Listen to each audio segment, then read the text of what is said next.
I was born into affluence. My father was a successful construction entrepreneur, and being an only child, I had the luxury of his full support. However, my beautiful and kind mother fell ill with a severe disease, and after battling it for 2 years, she passed away when I was just 9 years old. 2 years later, my father remarried his new wife, being only 15 years older than me. Can you imagine?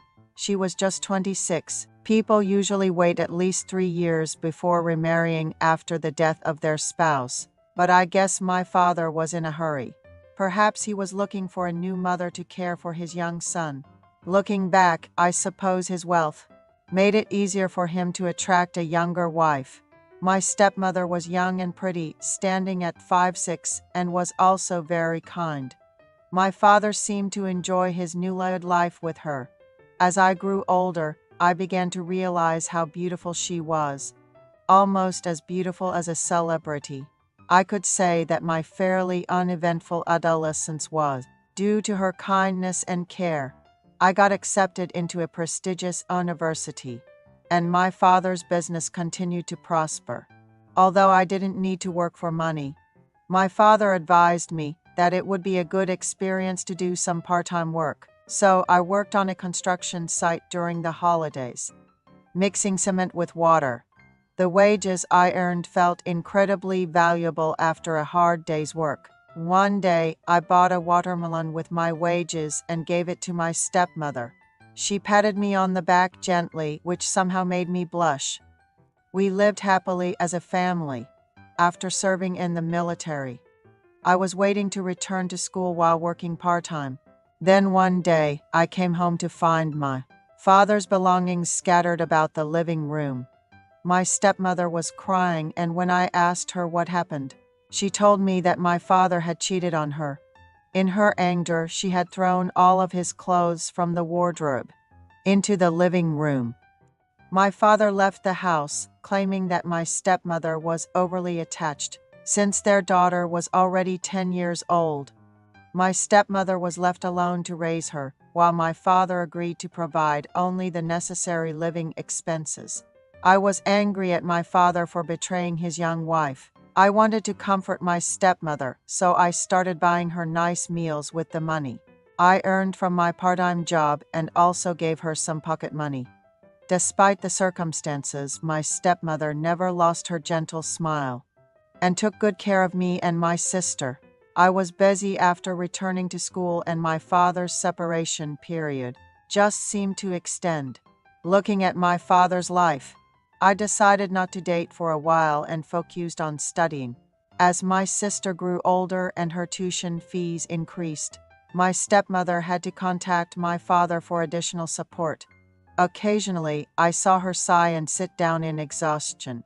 One day, I suggested that we order some late-night snacks. My stepmother ordered chicken and beer. My sister said she was tired and went to bed, leaving my stepmother and me at the dining table. As we shared stories and drank, she started crying, saying that my father hadn't contacted her except for when he sent money, that he had betrayed her. Despite the 20-year age difference, that he didn't even ask about his daughter, and that just sending money doesn't make him a father. I gently patted my stepmother's slender shoulders, comforting her, saying, "Stepmother, Dad will come back someday. Let's live well until then." She had too much to drink and went to her room to sleep. I was about to go to my room after cleaning up when my stepmother softly called out to me, "Son, I've felt so lonely. Things were good when your father and I first got married, but after we had our daughter, he only had eyes for her. I was always complimented for my youthful looks, but your father began to distance himself from me. During that time, you were growing up so well, buying me delicious food, even giving me pocket money from the earnings of your part-time job. I'm grateful. I'm embarrassed to say this, but I started to see you as a man. I've wanted to confess my feelings for a while now, but I've been too shy. This isn't drunk talk. I'm confessing to you with the help of alcohol. Can you be my man tonight?" she asked. I too was a bit drunk. and her confession seemed to make things fall into place. I must admit, I had often fantasized about my stepmother. That night, I agreed to be with her. We made love, and my stepmother, who was in a man's arms after nearly 3 years, began to sob. I told her not to cry, that I would comfort her and help her forget her resentment towards my father. From then on, when my sister was at school and I had no classes, my stepmother and I had our intimate moments. We made love in the master bedroom, drove around in her car, visited gourmet restaurants. To others, we may have looked like a couple of a similar age, rather than a stepmother and stepson. Seeing her leaning on my arm, I felt content. Our relationship lasted for about a year, and I graduated and found a job. I rented a studio apartment near my workplace, but I spent 3 nights a week at her place, fearing she might feel lonely. I gave her all of my first salary.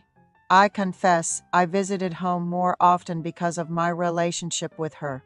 On my birthday, she prepared a grand dinner, and my sister gave me a shirt as a gift, making it a memorable day. That night, my sister went to bed early again, and my stepmother, dressed up specially, spent the night with me. Then one day, my father came back home. My stepmother accepted his apology and decided to take him back. She thanked me for the wonderful time we had and suggested that we should go back to being just stepmother and son. She also insisted that our secret should be taken to the grave. The reason, I believe, was because I wasn't earning as much as my father. I was barely making ends meet, paying for my living expenses and saving a bit. With my sister's tuition fees increasing, my father's return was a lifeline my stepmother couldn't afford to lose. My parents looked awkward together, but seemed to be trying to mend their relationship, and all I could do was watch. I stopped visiting home except for holidays and birthdays. I occasionally exchanged formal greetings with my stepmother, but that was about it. Yes, that was good enough for me. And I remember my stepmother with happiness. I'll write a review. My stepmother seemed to be getting along well with my father, and it had been 3 months since I had any interaction with her. She occasionally contacted me, but I avoided meeting her with various excuses. Then one day, just before the end of the workday, I got a call at my office desk. Someone was looking for me, so I hurried out. It was fall, and the wind was gently blowing. My stepmother was standing in the lobby of my office. She was wearing a green dress and a cardigan, and she looked stunning. The employees who were leaving work kept stealing glances at her. I introduced her to a coworker, who joked how lucky I was to have such a young and beautiful mother. I always felt this way when I was with my stepmother. She was always beautiful, and I was proud of her. We went to a nearby restaurant and ordered steak, pasta, and salad. We also ordered wine, but my stepmother didn't look happy. She asked if I had been doing well and why I was avoiding her calls. I told her that I couldn't be selfish, that it was important for her and my father to get along.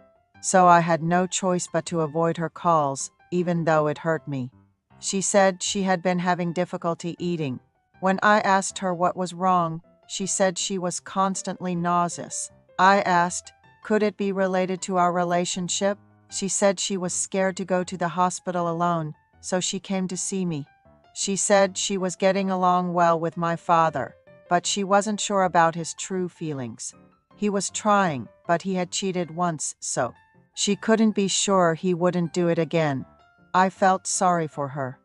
We quickly finished our meal and rushed to a drugstore that was about to close. I bought a pregnancy test and handed it to her. She said she wanted to see my apartment, so we bought some beer and snacks and went to my place. She looked around my messy apartment and scolded me, saying, "You can't live like this, just because you're a man living alone. No matter how busy you are, you should always keep your place clean."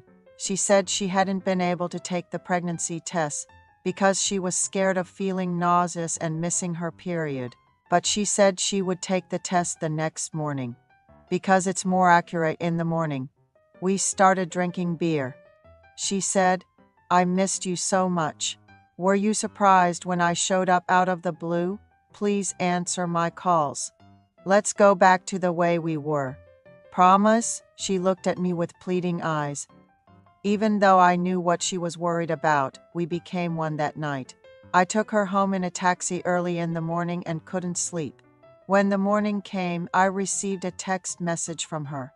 I took a pregnancy test. "There's nothing to worry about," it said. I can't tell you how relieved I was. We met again that evening, and she told me that she had been to the gynecologist because her periods were irregular and she had gotten a shot. But because she was constantly nauseous, she was advised to go to an internist. She had an endoscopy a few days later and was diagnosed with chronic gastritis. It wasn't as serious as we feared, and we were relieved. Our relationship returned to the way it used to be. Sometimes my stepmother would come to my apartment. Before I got off work and prepare a delicious meal, we would sit across each other and eat, then go to the bedroom and have a good time. One day, after work, I walked into my apartment to find my stepmother, sitting there with a furious look on her face.